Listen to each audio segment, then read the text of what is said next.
Just Nneka and Chiney. I mean, it seems kind of silly, but this felt like one of those nights where you guys were really finding each other a lot more. And I don't know, do you ever just sit back and think like I'm playing professional basketball with my sister? Like, or does that enter your head during the game? Yeah, especially when she questioned what I'm doing on the court. What did I do?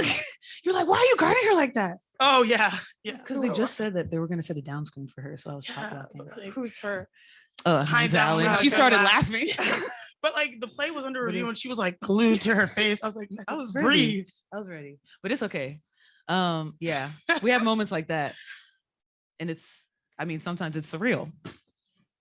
But I think it's cool because finally, we have the opportunity both together, both able to play. I know what she likes to do. I know where she likes to move. She knows where I like to move. She knows what I like to do, and so. It's fun. And then also we got another sister that knows what it's like to play with sisters. Like. So I think it just is cool because we're building chemistry and it's not just the two of us, it's like all of us together. But I think our teammates to see that dynamic, it's kind of fun. So ladies, what did you learn about your team tonight? I learned that, in circumstances where like you're constantly experiencing change, you still have a group of people that are just there and willing to just do their best. It's been, there's been a lot of change that we've experienced. And on the outside looking in, I think a lot of people would think, well, okay, this should happen right away. But what we're doing is we're building a foundation. We were building a foundation when the season started. Of getting to know each other, and we're still doing that. And I think that understanding that we give each other grace through the change is really what's gonna help us remain cohesive. Nneka, what were you feeling tonight? You had a pretty good performance. How were you feeling tonight? And what advantages did you see and opportunities that you took advantage of? I was feeling ready to play, definitely to redeem ourselves after playing the last couple games. For me, I've been in the league long enough to know like how certain coaches will scheme against me.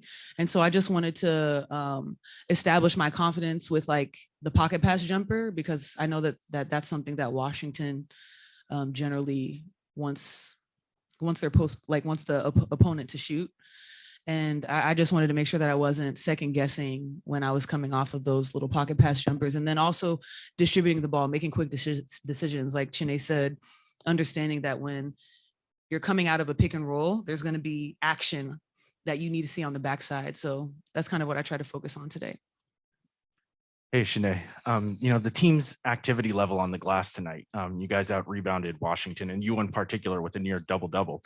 I know rebounding has been kind of an issue a bit, for this team at times, but just what did you see out there tonight on that end? And, in terms of moving forward where you can have more light nights like tonight where, the effort level is there on the glass? I think it starts with setting a standard, especially us as bigs, just knowing that we have to take on the challenge of rebounding. That's our responsibility.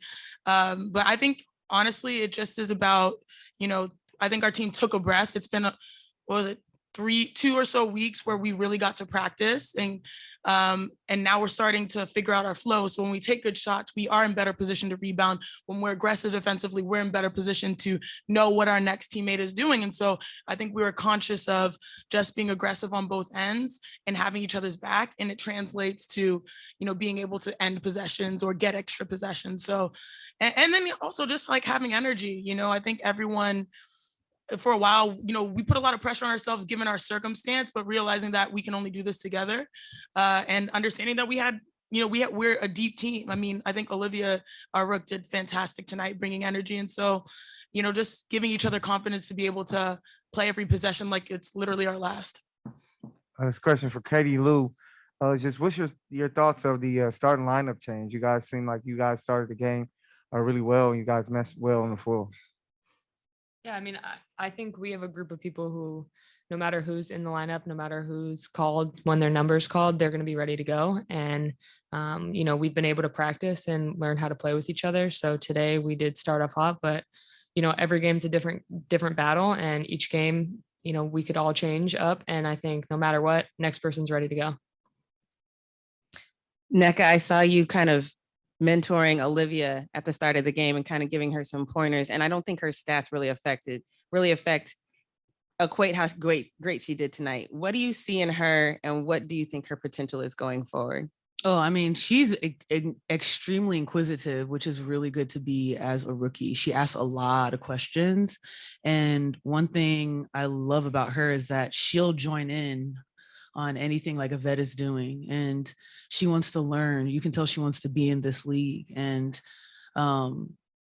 you don't find a lot of rookies like that anymore. So it's important I had really great vets, and I knew what it was like to use them as kind of templates and models. And, I always made fun of Elena Beard and like all of her rituals before the game. And now I'm doing even more than what she did. You are doing more.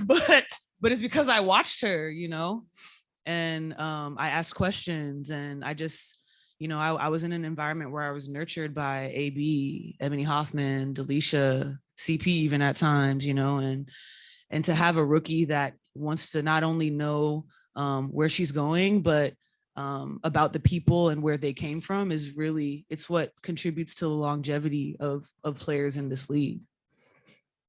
We'll take one from the Zoom, Bailey. Yeah, quick question for Chiney. Over the last 4 or 5 games, you've been moving very well and having a lot of energy and impact on the court.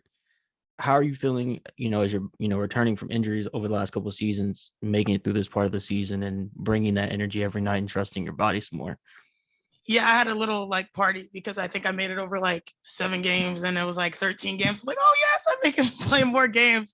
And it was funny, our trainer extraordinaire, Courtney Watson, was like, Chiney, just, don't go into games thinking am I going to feel good? Be excited that you feel great. And so I sort of flipped my mentality. I was like, oh my gosh, not being surprised that I feel great, but expecting that. And I think that shift has allowed me to feel like I can just go out there and do what I need to do. So yeah, it's been a mighty long journey back, but just, the best ability is availability. I focused in the offseason on just being as prepared to be available, knowing that it may not come instantly, but just trusting the process. And I have the best teammates that know my journey and just keep me confident. And I'm just very, very grateful to be able to play at this point and build upon it as a vet. So now, yeah, Nneka's not the only one doing Pilates. I'm doing Pilates. All 3 of us.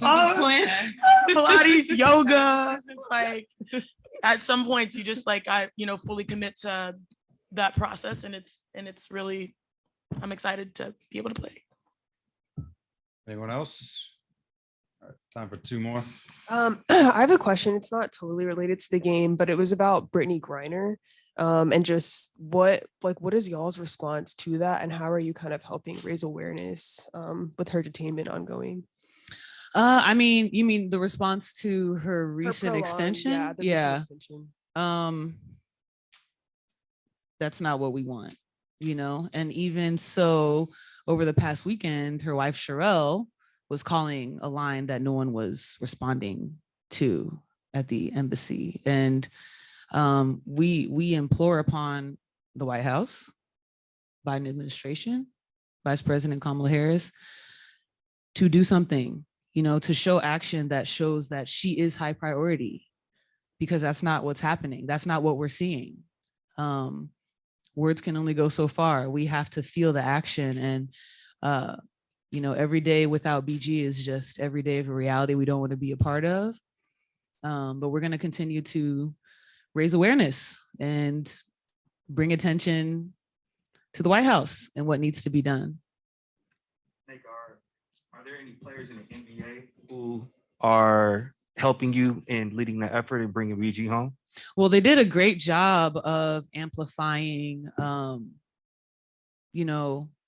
her name and her wrongful detainment during the finals. I'd like to give a specific shout out though to Carmelo Anthony, because he really, for him, it's intolerable. He voiced that internally, externally, and he really led the way with that. I'm glad that we were also able to get all of the guys in the finals to wear the shirts with the QR code, because that QR code it's just really a guide of everything that you can do.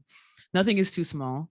And we're going to continue to work with our brethren in the NBPA to see what we can do to bring it to the top of the stack.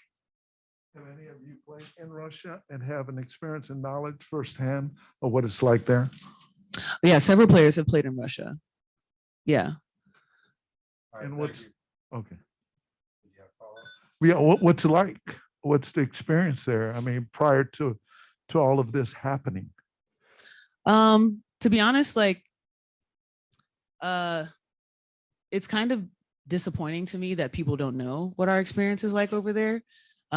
People were wondering why she was over there. And I think that brings to question the larger conversation in pay equity. We go over there, not necessarily because we want to, but because we have to supplement our income. We play 12 months out of the year. When you're over there, it's just like playing on a team, but you're not at home. So that's the difficulty of, you know, the lives that a lot of women athletes live. And we, in Brittany's case, a perfect example, we risk our life for our livelihood, you know, and it's something that needs to be changed. How are you treated when you're over there? Like basketball players. Okay, I was just Yeah. wondering. I mean, it's a different culture, so I was just wondering. It's a different culture in Mexico too. Absolutely. All right, thanks, everyone. Thank you.